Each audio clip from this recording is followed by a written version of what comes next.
Welcome to the Learning Pines YouTube. We hope this video helps. In this video, I will show you how to change Dodge Charger brakes.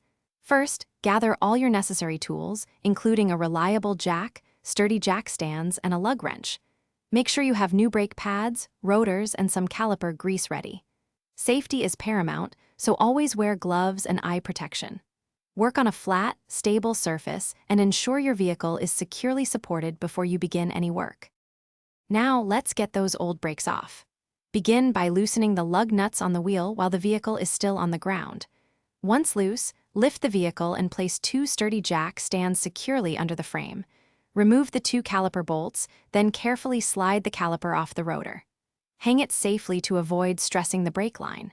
Finally, remove the old brake pads and then the rotor. With the old parts removed, it's time for the new ones. First, clean the hub surface thoroughly with a wire brush to ensure a smooth fit. Install the new rotor onto the wheel studs, making sure it sits perfectly flush. Apply a thin, even layer of caliper grease to the caliper pins. Next, insert the new brake pads into the caliper bracket. Finally, reinstall the caliper, tightening the two caliper bolts securely. You're almost done. Reinstall the wheel and tighten the lug nuts in a star pattern. Lower the vehicle completely and give those lug nuts a final torque to specification. Before driving, pump the brake pedal several times to properly seat the new pads. Check your brake fluid level and top it off if necessary.